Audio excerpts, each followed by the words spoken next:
तालिब हुसैन शाह, यह तालिब हुसैन शाह सरेआम अमित शाह साहब के साथ उसकी फोटो। आप पूछ सकते हैं कि फोटो तो सार्वजनिक सामाजिक प्राणी होते हैं हम लोग। अब विकास उपाध्याय जी, पवन खेड़ा, अमरजीत जी, राम गोपाल जी कहीं जाते हैं तो कई लोग फोटो खिंचवाते हैं। हमारे कवासी लखमा साहब, कल मैं इनके साथ एक कार्यक्रम में गया तो भीड़ थी इनके साथ फोटो खिंचवाने वालों की। ये होता है, सामाजिक प्राणी है हम लोग सब। लेकिन देश का गृह मंत्री कमरे में 20 लोग पोज करके फोटो खिंचवा रहे हैं साथ में बैठकर, यह तथ्य डराने वाला तथ्य। अगर उदयपुर में, मैं उदयपुर का ही हूं, मेरा शहर है वो, उदयपुर में कन्हैयालाल जी की हत्या हुई, बड़ी निर्मम हत्या हुई, वो आतंकवादी घटना थी, इसमें किसी को कोई शक नहीं होना चाहिए। आतंकवादी का नाम था रियाज अटारी। रियाज अटारी न केवल नवंबर 2019 में भारतीय जनता पार्टी की सदस्यता उसने ली, सदस्यता दिलवाने वाले भाजपा के जिलाध्यक्ष और अन्य प्रबुद्ध नेता थे। यह आतंकवादी रियाज अटारी राजस्थान भारतीय जनता पार्टी के कद्दावर नेता गुलाब चंद कटारिया, जो कि पहले गृह मंत्री भी रह चुके हैं हमारे राजस्थान, उनके दामाद की फैक्ट्री में काम भी करता था। इतने बड़े नेता के परिवार की फैक्ट्री में काम करता है, जो गृह मंत्री रह चुके हैं, जिनको इंटेलिजेंस की खबरें होनी चाहिए, मालूम होना चाहिए कौन क्या है। ना केवल उनकी फैक्ट्री में काम करता है उनके दामाद की, बल्कि भारतीय जनता पार्टी का सक्रिय सदस्य है। यह पहला उदाहरण मैं आपको दे रहा हूं, पहला तथ्य जो कि चौंकाने वाला तथ्य है। उसके बाद जम्मू कश्मीर में पिछले सप्ताह ग्रामीणों ने एक आतंकवादी पकड़ा, 2 आतंकवादी पकड़े। ये दोनों आतंकवादी अमरनाथ यात्रा पर हमला डालने की साजिश रच रहे थे। उनमें से एक का नाम है तालिब हुसैन शाह। तालिब हुसैन शाह, यह तालिब हुसैन शाह सरेआम अमित शाह साहब के साथ उसकी फोटो। आप पूछ सकते हैं कि फोटो तो सार्वजनिक सामाजिक प्राणी होते हैं हम लोग। अब विकास उपाध्याय जी, पवन खेड़ा, अमरजीत जी, राम गोपाल जी कहीं जाते हैं तो कई लोग फोटो खिंचवाते हैं। हमारे कवासी लखमा साहब, कल मैं इनके साथ एक कार्यक्रम में गया तो भीड़ थी इनके साथ फोटो खिंचवाने वालों की। ये होता है, सामाजिक प्राणी है हम लोग सब। लेकिन देश का गृह मंत्री कमरे में 20 लोग पोज करके फोटो खिंचवा रहे हैं साथ में बैठकर, यह तथ्य डराने वाला तथ्य। अगर गृह मंत्री को यह पता नहीं है कि उन 20 में से एक दुर्दांत आतंकवादी है, तो यह भी एक बहुत बड़ी विफलता है। यह इंटेलिजेंस फेलियर की दर्जे में आएगा। और अगर पता है फिर भी वो उनके साथ मौजूद है, तो उसका जवाब फिर आप बताइए क्या हो सकता है कि क्यों हुआ यह तालिब हुसैन शाह, यह भी भारतीय जनता पार्टी का पदाधिकारी भी निकला। तो कोई यह कह दे कि साहब मैं किसी फंक्शन में गया था, वहां किसी ने मेरे साथ फोटो खिंचवा दी, तो यह गलत होगा। जम्मू क्षेत्र के माइनॉरिटी प्रकोष्ठ की आईटी सेल का यह इंचार्ज निकला तालिब हुसैन शाह। यह मैंने आपको दूसरा तथ्य आपके सामने रखा। तथ्य नंबर 1 में भारतीय जनता पार्टी का सक्रिय सदस्य रियाज अटारी। तथ्य नंबर 2 में तालिब हुसैन शाह, भारतीय जनता पार्टी का ऑफिस बेयरर। अमित शाह साहब के साथ इसकी फोटो। बताइए, इससे ज्यादा हैरान कर देने वाली और क्या बात हो सकती है। अब यह सब मैं पिछले 10 दिन की बात सुना रहा हूं, पुराना इतिहास भी है मेरे पास। अमरावती में एक केमिस्ट की हत्या की चर्चा हम सब ने टीवी पर देखी, मीडिया के मार्फत हमें मालूम पड़ा। उमेश कोल्हे उनका नाम था जिनकी हत्या हुई। उमेश कोल्हे की हत्या के जो मास्टरमाइंड थे इरफान खान, भारतीय जनता पार्टी ने बड़ी जोर शोर से कहा हम इस मुद्दे को एनआईए को दे रहे हैं। अब यह तथ्य मीडिया में निकल कर आया है कि यह इरफान खान जो हैं, यह नवनीत राणा सांसद के प्रचार में शामिल थे, उनके लिए वोट मांगते थे, बड़े आगे बढ़कर इनका प्रचार करते थे। और नवनीत राणा के भारतीय जनता पार्टी से क्या संबंध है, यह मीडिया से ज्यादा मैं नहीं जानता, आप मुझसे ज्यादा जानते। 3 उदाहरण पिछले 10 दिन के। इसलिए कांग्रेस पार्टी ने यह निर्णय लिया, इस मुद्दे को देश के कोने कोने तक ले जाना इसलिए आवश्यक है। कोई राजनीति नहीं करनी इस पर, लेकिन यह बात, यह तथ्य सबके सामने आने चाहिए।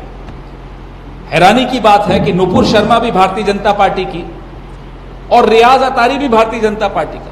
भारत तो आत्मनिर्भर कब होगा हमें नहीं मालूम, भारतीय जनता पार्टी आत्मनिर्भर हो चुकी है आतंकवाद के मामले। इधर से कुछ कहलवाएंगे नुपुर शर्मा से, उधर से कुछ करवा देंगे रियाज अतारी से।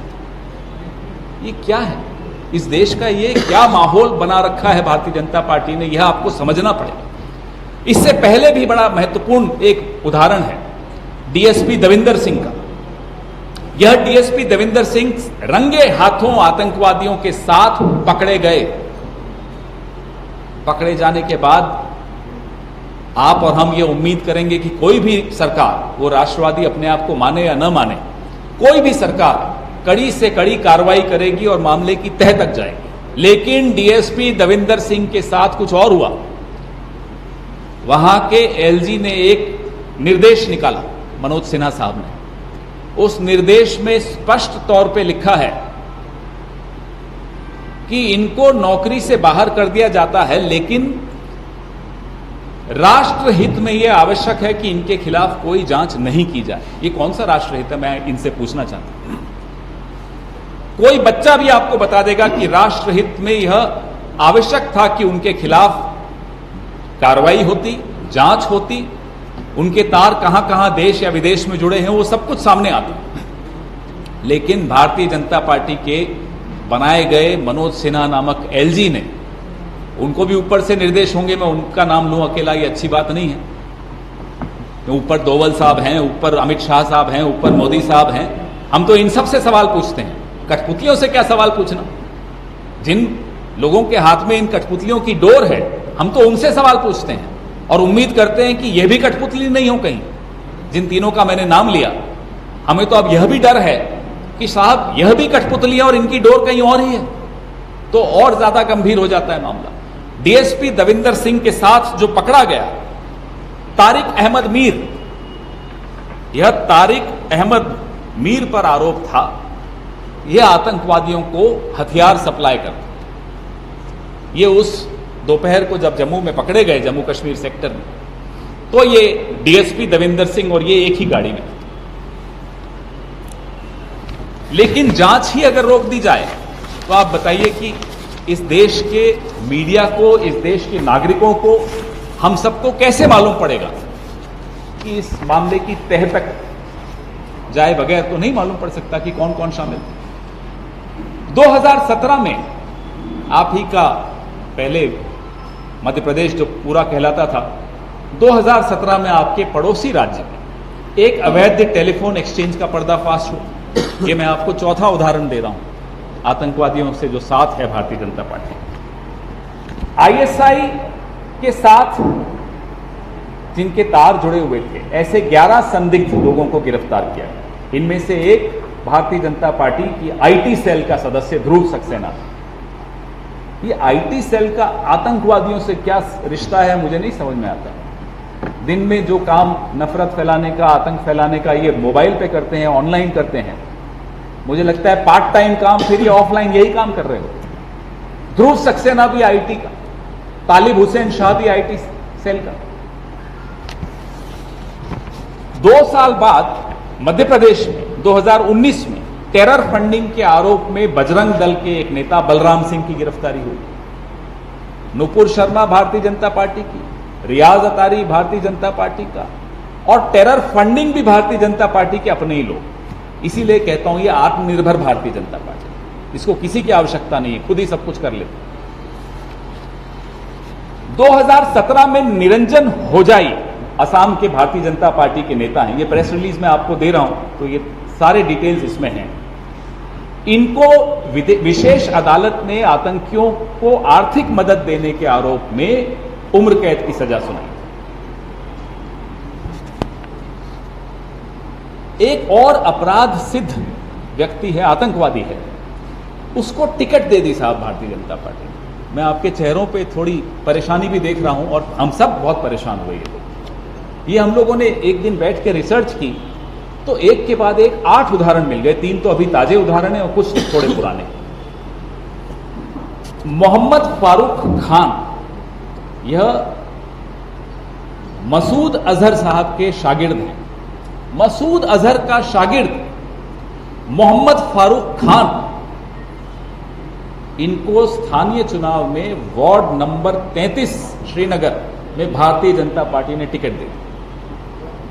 कोई ये नहीं कह सकता कि भारतीय जनता पार्टी के नेताओं को मालूम नहीं था कि ये मोहम्मद फारूक खान के रिश्ते किससे क्या है और मसूद अजहर से क्या रिश्ते हैं। सबको मालूम, पूरे कश्मीर को मालूम था, वहां के मीडिया को मालूम था, वहां की इंटेलिजेंस एजेंसीज को मालूम था। और हम में से कुछ जो पढ़ने लिखने का बहुत ज्यादा बीमारी है हम जैसे लोगों को, हमको मालूम था। लेकिन उसको टिकट दी और ये जम्मू कश्मीर लिबरेशन फ्रंट और हरकतुल मुजाहिदीन का सदस्य रह चुका है। ऐसे आदमी को आपने टिकट दे दी। और याद दिला दूं, वैसे आपको सब याद रहता है, मसूद अजहर को कंधार तक छोड़ने भी भारतीय जनता पार्टी के नेता ही गए थे। और उन नेताओं के साथ एक और व्यक्ति भी था जिसका नाम है अजीत डोवल, आज जो राष्ट्रीय सुरक्षा सलाहकार हैं, यही गए थे। उस मसूद अजहर ने पार्लियामेंट पे उसके बाद हमला बोला था। उसके बाद जितनी आतंकी घटनाएं इस देश पर हुई हैं उसमें मसूद अजहर का सबसे महत्वपूर्ण योगदान था। मैं इस पर ज्यादा टिप्पणी नहीं करूंगा, इस जो भी मैंने कहा उसमें, लेकिन मैं ये आप पर छोड़ता हूं, जानकारी आप प्राप्त कीजिए और सवाल पूछिए भारतीय जनता पार्टी से कि साहब ये रिश्ता क्या कहलाता है।